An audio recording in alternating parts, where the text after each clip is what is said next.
Hello, welcome to Kim and Friends, where we laugh through the chaos, cry whenever the hell we feel like it, and always keep it real.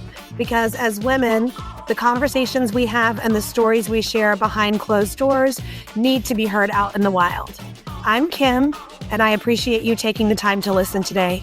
I really hope something resonates with you.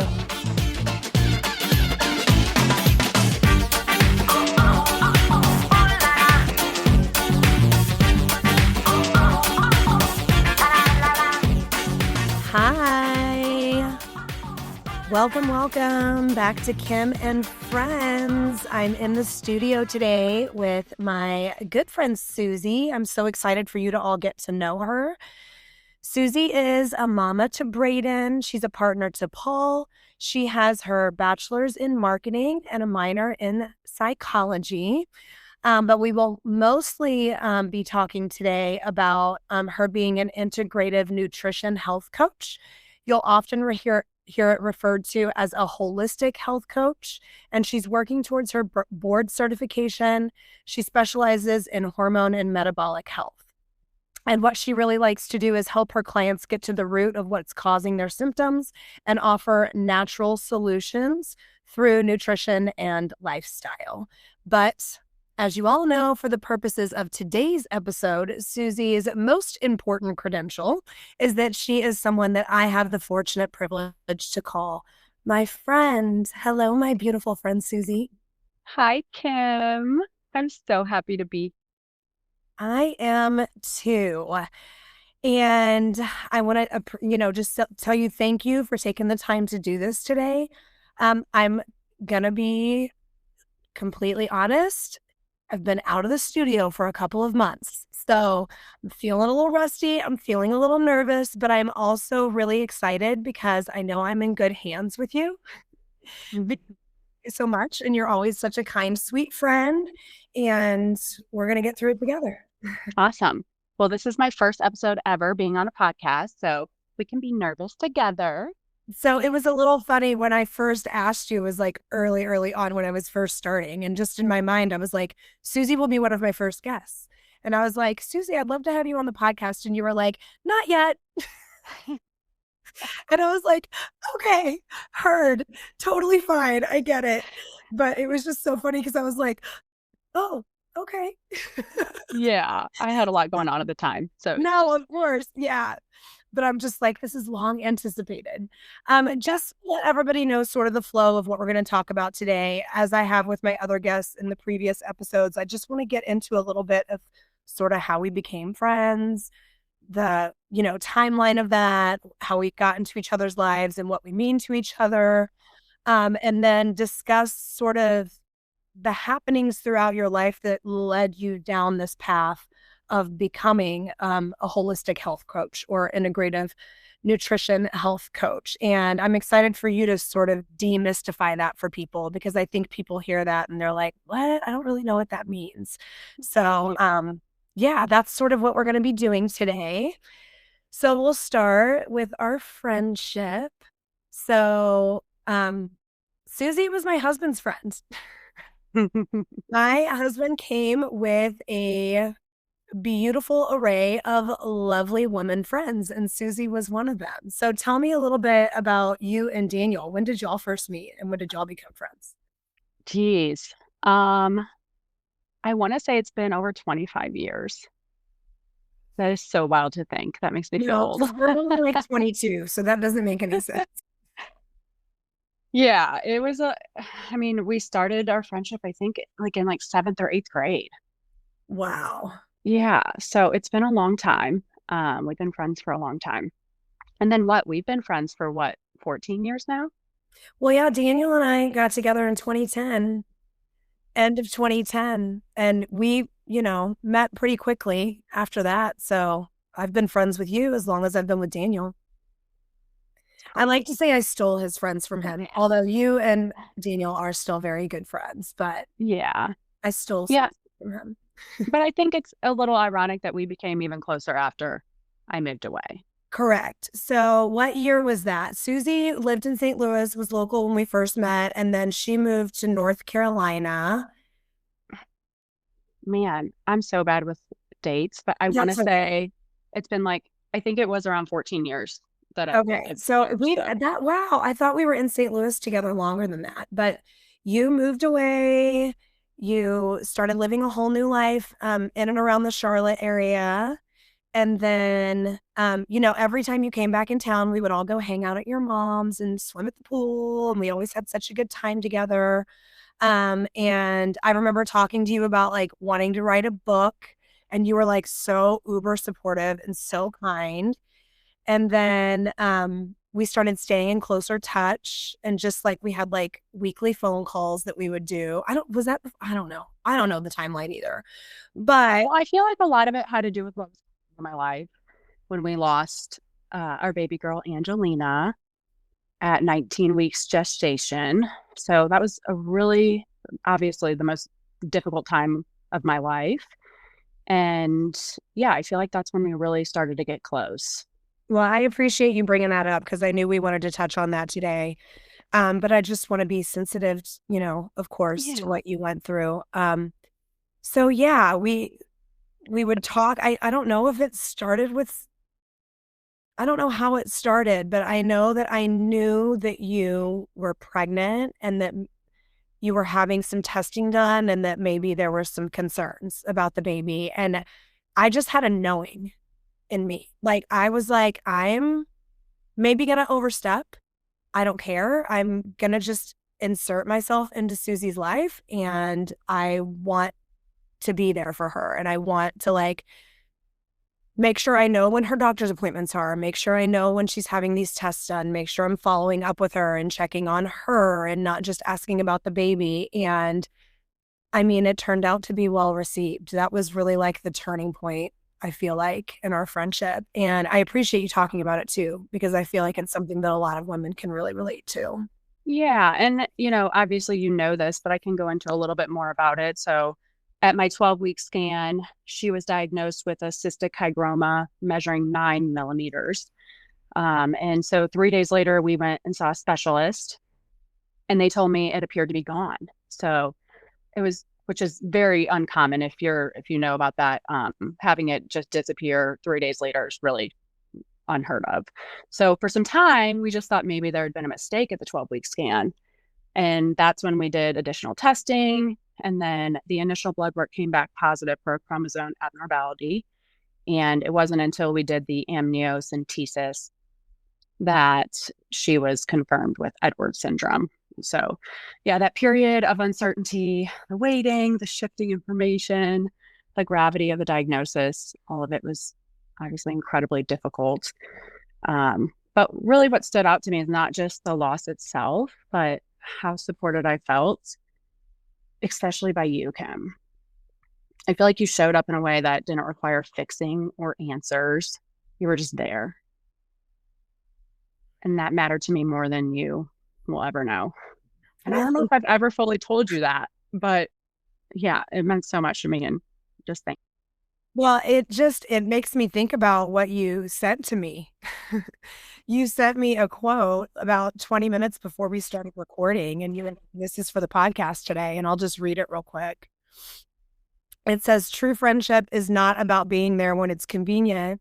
It's about being there when it's not." And I will tell you, it did not feel like an inconvenience to be there for you, not one little bit, but it was, I mean, obviously a very hard and challenging time for you and for you and Paul both. And it gave me a big sense of purpose, and it made me, feel good to I think a lot of times when you're going through like a crazy life change or something traumatic like that, it's strange the way people will come out of the woodwork and show up for you maybe when people you thought would be able to couldn't. And it's certainly not a judgment. And it's not, I mean, you could let it be a judgment, but I think it was just the timing and me just, like I said, I was like, I'm just going to dive into the pool. And if she doesn't want me in it, she's going to have to kick me out. and I accepted you with open arms. Yes, you did. And then it's just been great ever since. And that was when we really like settled into like, I think we were having like regular phone conversations, but we were like, we're just going to schedule it like every week. We're going to get on the phone. If we can only talk for 5 minutes, that's fine. But it was rarely 5 minutes. Yeah, I miss those. We need to schedule those again. I know. We need to do it again.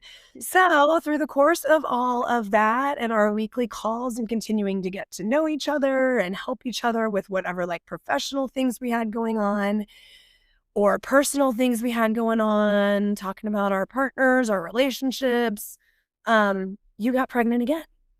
Yeah. And this turned out a little different. A little better. And now you have this beautiful, not baby boy anymore. I think of him like a baby, but he's not. Brayden, My baby. Do you want to talk a little bit about that pregnancy and sort of what that felt like after what you went through? Yeah. So, I mean, when we tried to get pregnant again, I carried a lot of fear that came with what we went through. And then once we were pregnant, it was complicated. I was joyful and excited, but at the same time, I felt a lot of fear and anxiety. And, I just feel like that's something that people don't talk about a lot is how both can exist at the same time. Yes. It is just not a black and white situation ever. Yeah. Yeah. And I'm sure there was like a lot of strange feelings about like mourning Angelina while a healthy baby is growing inside you. 100%. Yeah. And especially, I mean, I think there was so much fear until he was actually born and I got to hold him. It was just like, what if something was going to happen? What if I lose, another? And so I think a lot of that even came after the fact of like, once I had Brayden, there was so much gratitude. But also just kind of that grief really came in at that time. Well, and I will say that is like gratitude is something that you put at the forefront of your day-to-day life. And I really respect it. I mean, and you really live. It's not just like in talk, like in action, you live a life of gratitude and you come back to gratitude when I'm speaking to you about things, when I see stuff on your Instagram stories with the way, and I think you probably did before, but that's something that like beautiful that has grown out of what you've been through is that like, that would be one of the first words I would use to describe you is that Susie is a very gracious person and lives a life of gratitude. Thank you. That's beautiful. I appreciate that. I feel like I originally learned that from my mom because that's kind of how she is. Oh yeah, I see. It definitely got better as I went through what I went through for sure.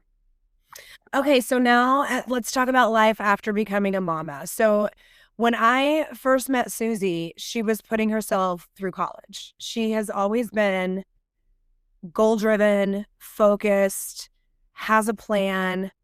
She was bartending at Hooters and paying for every cent of her education. And you heard she has a, bachelor's in marketing with a minor in psychology. Like that's no small undertaking to do that for yourself. So that's something I've always known about you. And you moved from that education into a very demanding career path. You were all about climbing the ladder and setting that next goal and moving to that next thing. And once you had Brayden, you had achieved a lot with your career. Tell us a little bit about what you were doing and what your job was when you had Brayden. So I was working, and my title was silly. It was Director of Strategic Initiatives, but essentially it was a Director of Marketing and Sales. And then I was also on the leadership team for a full service building performance contractor. So when I first started there, I think there was around 13 employees. And then whenever I chose to leave, I think there were close to like over 100. And I definitely played a big role in that growth. Yeah, so she was a big deal. You were a big deal. Let's just say it. Like you had worked hard, you had climbed the ladder, and really didn't have any intentions for that to stop after becoming a mother, did you? No, I feel like it intensified. So yeah, I mean, after Brayden was born, I don't know, I had this, I've always, like you said, I've always been driven, but it definitely intensified after having him. It gave me more purpose. And so, yeah, that definitely didn't change and still hasn't. But I'm also a Capricorn. So I just feel like it's, it's in my blood, it's in my nature. So, but something did change where you were working. There was a Yeah. shift in the dynamic. I mean, how long had you had been working there? At Yeah. for I was with the company for 8 years. And so, yeah, just to give a little context. So before having him, I worked there remotely 3 out of the 5 days. And then after maternity leave, I worked from home full time, but I was still meeting with my team in person regularly, going into the office as needed. My performance didn't change, but I continued managing my team and bringing in large accounts.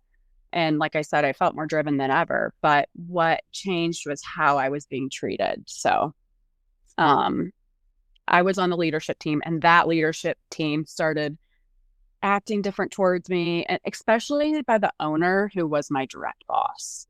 So there were assumptions about what my role should look like after becoming a mom. I was told they expected me to move into a different role, or they assumed I would go part time, even though there was never any conversation of that before. right. Uh, That's what I remember specifically being on our weekly calls when you were like, yeah, they just said they would just figure I'd want to scale back and go part time. right, When it's like, what in my behavior?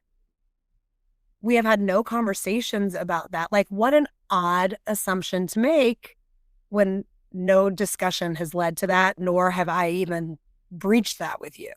right.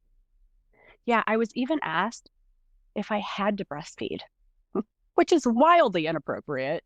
Okay, so we're just ripping the band-aid. What was happening? Some very sexist behavior. There were some very sexist things happening. Yeah, I mean, I feel like the message I received indirectly, but clearly, was that I had to choose between continuing to be successful in my career or being present as a mother.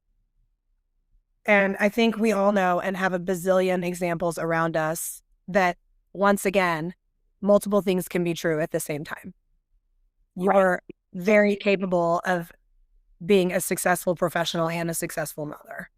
Right. And yeah, and I feel like that experience really showed me how clearly how women, especially mothers, are treated differently in the workplace. Because Mm. I had never had that experience prior or had any, experience with that, but it was very eye opening. Yeah, and I remember you having like a little bit of like, I don't want to say denial. Denial was not the right word, but it was just like shock and like, is this like, am I watching a Lifetime TV movie or is this my real life? Like, what this is okay, this is real life. Like, and people that you had not had any issues in a working relationship with prior, like you would, these are people that you knew well and trusted in this professional environment, just seeing a different side of things, like that's got to be really like demoralizing and upsetting. Yeah. And it made me almost feel guilty. I'm like, should I be feeling guilty? Because I mean, there's this guilt that came with feeling so driven and wanting to be successful in my role, but then also being a mom and having someone tell me that, oh, well, I just thought you'd go part time, or I thought that you would, want to do something different in your position. Like it brought a lot of guilt, which I feel like wasn't necessarily fair. No, and I can remember telling you, like, this is Yeah, not on you. Like, you are not doing this. This is, right. you should not feel guilty. Yeah. But I I will told say, somebody earlier today, guilt and worry. What a waste of time. yeah, I mean, we all do it, but like, what a total and utter waste of time. right. Yeah. But I will say, looking back, me choosing to leave that job was the best thing that ever happened to me. Best decision. Absolutely. Because what now? Like, you're not going to stop being this driven person who wants to be a successful professional and a successful mother. Like, you're still that person. So you stepped out of that position, right? Mhm. Yeah. And then started pursuing. Oh yeah. Well, I mean, always doing like affiliate marketing on the side, so I kind of just tried to see if I could maybe grow that a little bit more. I did decide not to just jump into another job with another company. Always wanted to kind of figure out how I could make money and still be home with Braden. And so that's when I really started kind of thinking about what that looked like for me. And was doing like Amazon influencer program and just things to kind of bring in some additional income and still make money. Because it's, I don't know, for me, I love being a stay-at-home mom and I love being home with my son, but also like I'm just like you said, I'm just driven. I feel like I also want to have a way to contribute to the family financially. And just a way that like fills you up professionally. Like it's just going to make you a better mother when you have these things. And, your path to this like holistic coach, Mm-hmm. it didn't just like come out of nowhere. Like I have known you to be someone who's always very health conscious. You've always exercised regularly. Have been experimental with your nutrition. You were a vegetarian when I first met you, then pescatarian. Now we're full circle. Susie is eating the beef again. Yes. And struggled with things with your hormonal health as well. Like, even though I mean, back in the day, we were making some probably negative health decisions as well. There was a little partying, but you Just a were little. still, I mean, we were like work hard, play hard. We would party and then we would also like exercise and lift weights and run and take good care of ourselves and, try to get our protein in and take our supplements. And at that same time, all throughout, you were dealing with all of these like extreme hormone issues as well with like really bad periods. Do you want to talk about that a little bit? Yeah. Yeah. I mean, I think you said it right. So has always been a big part of my life. I exercised. I ate what I thought was eating well. I mean, I think I eat better now, but still at the time I was doing the best that I knew. Mhm. And, despite doing all the right things, I struggled for a very long time with crippling cramps, being put on birth control, headaches, anxiety, obviously later some fertility challenges. But yeah, I mean, I had PMDD, and at the time I didn't even have the language for it. So Remind me what PMDD stands for. I always have to look it up. yeah, that's okay. So it's premenstrual dysphoric disorder. And so it's basically a severe hormone related mood disorder tied to the menstrual cycle. Okay. And so, like, part of the month, you just feel like a completely different person. Like, I would feel absolutely crazy, but also the pain was just so bad, nothing would help. I would, use heating pads, 10 units. I was going to massage therapy. I was doing all the things, but nothing, and taking ibuprofen like it was candy, and nothing was helping. Obviously, that's not a good choice, but I was trying to do everything that I possibly could. But yeah, you basically just, feel like you're crazy for half of the month. You don't feel like yourself. And what makes PMDD tricky is that your hormone levels can actually be normal. It's the body's sensitivity to the shifts that causes the symptoms. So that's why a lot of women are misdiagnosed or told that they're fine and it's just in their head. Well, and I think there's just a general, I mean, I don't think I know, like can't quote the study, but at this point we know that women's pain when we are talking to our doctors it's dismissed Oh yeah. more than men's. It's something that just happens. And I mean, we were just a part of that generation that it was like everybody was just getting thrown on birth control when they were like 14 years old. Because, of course your periods were crazy when you were 14. Like there's so many things going on hormonally in your body. And we're not saying like, let's not find some solutions or some relief for you. But just that like blanket, everybody goes on birth control. I mean, I don't know a woman like in my demographic of my peers that doesn't have like some sort of like adverse negative story about when they were on birth control, even like on the smallest end. And like birth control wasn't horrible for me, except that I just had no sex drive. Like that's not normal. Like to be in your 20s and not wanting to have sex, like that alone is enough reason for us to find a better solution. But then when you start talking about like the further end of that, where it's like you're still having like crazy breakthrough bleeding, you're still having cramps that are just like debilitating, and several days a month where you can not function, and you probably are anyway because you're eating ibuprofen like Tic Tacs, you know. So I'm just happy that we have. I feel like there has been a shift, especially with female doctors who are around the same age as us that are like, enough's enough already. We're not going to diagnose off of levels anymore. We're going to attempt to pay attention to symptoms and like, hey, listen to women and believe what they say. This is a little bit of a shift. We're going to like go a different direction, but there's another part of your life story that I feel like is important that we introduce here because I know it plays a big role in why you do what you do now. And that is what your dad went through with his health all growing up. And then, of course, leading up to his death. What, like 8 to 10 years ago was that now? It'll be 10 years next Years. month. Yeah. So tell us a little bit about your dad.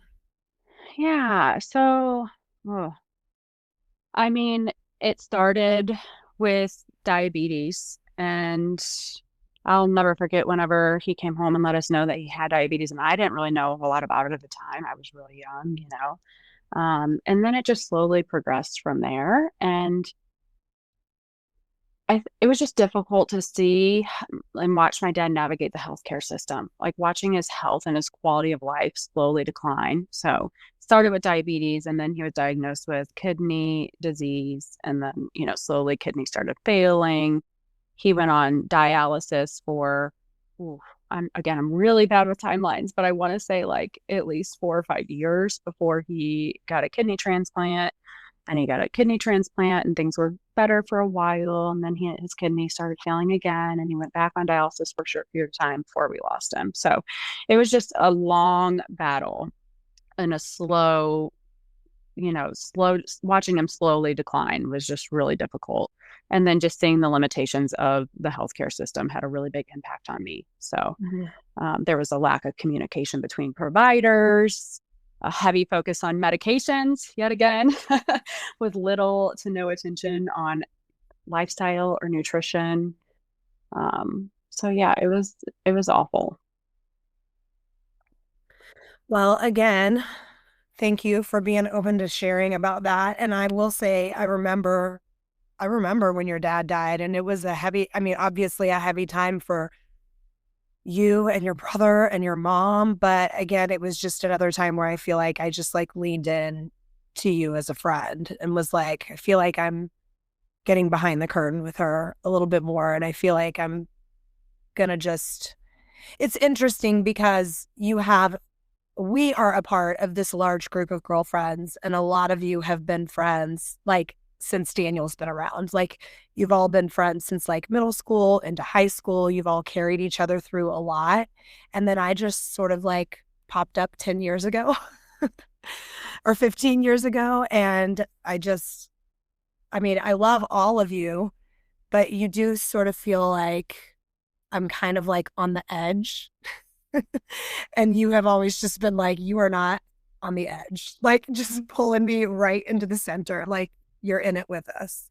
No, well, I feel like you're so easy to love. It was just so easy to, and honestly, when you're back then, I don't know, we didn't really love a lot of girls. Like it was just, you had your circle, we had our people, and there wasn't a ton of new people that would come in that you would just like gravitate to like that. But you were definitely one of those. Like you were just so easy to love. And so yeah, of course Yeah. I brought you right in. I'm like, yes, We had we're our gonna be eye on my each best other. friends. Yeah. So we have just the things that you were always trying growing up, being health conscious, exercising regularly, being conscious of nutrition and how that affected you, everything you went through with PMDD, everything you went through with the loss of your father, then of course your journey with your pregnancies. And this is all sort of informing where you've landed now Yeah. as an integrative holistic health coach. So, can you tell me what an integrative holistic health coach is, please, Susie? Yeah, of course. So like you said before, it's also very commonly known as a holistic health coach, but I've helped people get to the root of what's causing their symptoms instead of just managing them. So we look at the whole picture. We're going to look at your health, your habits, your stress, what your body's been dealing with, and kind of just, look at everything as a whole because it's all connected. Um, and yeah, I mean, that's really kind of what it is. We meet and one-on-one, and I help support you and guide you, and just kind of be your health advocate, if you will. So you said one time, and I am cracking up because you told me, I don't even remember saying that, but it was on Instagram. Susie is so active on Instagram. So if the only thing you take away from listening to this podcast is following her on Instagram, then I will tell you right now, she is not a gatekeeper. She is putting the information out there. She is sharing what she is learning all along the way, whether it be some fruit or vegetable you've never even freaking heard of in your life that she's trying to figure out how to cook or how to use, or sharing recipes or what have you. So on one of Susie's Instagram stories, she said, it's sort of like a health doula. And if you've been listening to the pod, you know, like that totally resonated with me because I had a doula with my first birth. I had a natural, I had a home birth and a doula and a midwife with my second birth. So I was like, oh, that makes sense. So it's not like, I mean, certainly I would think that like if you can get some of these preventative measures in place with your nutrition, with holistic care, you do have less of a need for your conventional Western medical system. But this isn't necessarily come on this holistic journey with me and eat ginger root and you're never going to need to see a doctor again in your life. The other part of this is that you can take what we're gleaning from our Western doctors and say, well, that's great. Maybe be on that medication, but let's also do these things with your nutrition and see if maybe over time you don't have to be on that medication anymore. Is that a correct assumption? Yes, exactly. Yeah, I work in collaboration with your healthcare providers, right? So, yeah, I mean, there's so many alternatives than just taking a prescription. And there's so much more to health. It's really about your mindset, your nervous system, your hormones, your metabolism, your sleep, your relationships, all of it. It's all connected. So, when we meet, yes, if you have a healthcare provider you're working with, that's great. We can work in partnership with them. I'm definitely not there to replace them, but hopefully I can help you find some more holistic, natural ways to help heal your body, alongside whatever it is that you're currently taking, if you are on medications or not. So if I were to do an intro session with you, is that sort of where you would start, like asking questions about what my sleep patterns are and things like that? Yeah. So first, I offer a free discovery call, and that's really just to make sure we're a good fit for both parties.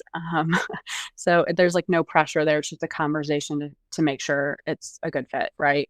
And then from there, I'll work with clients on a one-on-one for individualized support and either a 3 month or 6 month coaching program, depending on what kind of support you're needing. And during that intro call, basically, it feels kind of more like a conversation than an appointment, but we'll talk through your history, your symptoms, your stress, your goals, kind of a little bit of everything, and go from there. And then, of course, you want to be confidential about the people that you've worked with, but can you just give us sort of a success story of like someone you've worked with and what you've seen, like changes you've been able to see once someone started working with you? Yeah. So, let's see here. During as I was still in school, I was taking clients as taking them through my program just as practice. And one of my clients went through 6 months, a 6 month program with me and lost over 40 pounds. So that was really exciting. Okay. And then I have another client that just felt like they were really more in tune with their bodies. They felt like they understood their body so much better and kind of what was going on and realized that they needed to be doing less instead of more. And so, they really learned that slowing down was better for them. So, I mean, everybody's going to be different, right? And what works for one person's not going to work for another. I think that's what I love about it is everybody's unique. And so there's no one size fits all approach. Well, and I just think it sounds so comforting. What do you see your general practitioner or your OB like once a year? and you go in, if you're prepared with maybe like a few things in your notes app that you want to go through. And I mean, you're with them like maybe like 30 minutes if they're, I mean, really eye opening to see how helpful it could be. Like you're talking about like 3-month and 6-month programs. Are you meeting with your clients once a month? What does that look like? Yeah. So just as a side note, I'm pretty sure doctors are only allowed 10 minutes with their clients now. That's what I've heard. But yeah, so it can vary depending on what is really best for the client. But right now, what I'm offering is 50-minute sessions every other week, and those are virtual. So we meet through a video Wow. conference. And then there's daily tech support and weekly check-ins. Yeah, that's awesome. I mean, I know I'm not alone in feeling like I kind of equate it to like math class when I was in middle school. Like you're in the doctor's office and you lay out everything. Well, like this has been kind of weird and I'm dealing with this and I'm dealing with that. And then you leave there kind of feeling better, sort of like math class. They like explain it and you're like, okay, yeah, this makes sense to me. And then you get in your car or you get home with the homework and you're like, wait, what happened? Like, I feel like I was under some sort of like voodoo spell and now the spell is gone and I don't feel like I got any answers. Or if I do, I don't understand the actual application of the answer. Right. So, I mean, I think just in the time discussion alone, like maybe, I mean, my GP, she's probably going to be on the podcast at some point. She's my friend. Like, I'm probably just really fortunate that she's like, we're going to talk for like 30 or 45 minutes when you come in once a year. And I can like text her questions. But I realize that the vast majority of people don't have that. Right. Uh, Yeah. and It's nice to have that extra support and then someone there to help educate you on things that you may not understand. Be your right, right. Well, where can we find you, Susie? Where do we go to even just follow you so that we can glean all of the beautiful, wonderful wisdom that you put on Instagram and also see your beautiful family?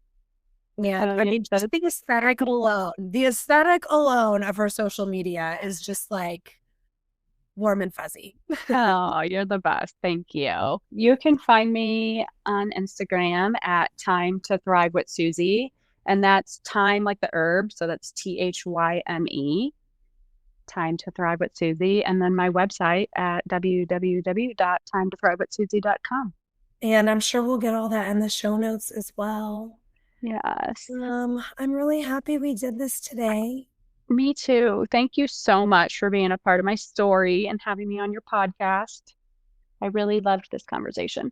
I love it too. And I really appreciate again, I know I've already said it, but it's hard to be vulnerable and it's hard to talk about, challenges and traumas and hard, bad things that have happened in our lives. But what we all have in common is that we all have them.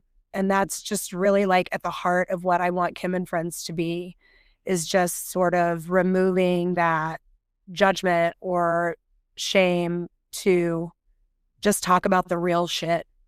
Yeah, So I know that a lot of the women that listen have had similar situations as you. I know they will appreciate your vulnerability and your willingness to share. And I feel like that's the way we can sort of heal ourselves from a lot of those things, is just by talking about them. absolutely. Yeah, I feel like when I was going through everything with Angelina, what really helped me, obviously, my friendships, but just finding other people online that had been through similar things. So I am an open book, and I'm always my doors are always open if anybody wants to chat or has any questions. So All right. Well, I appreciate you so much, Susie. We're going to go ahead and end it here. I appreciate everybody listening today. And I'm happy to be back in the studio. And I will talk to you more next week.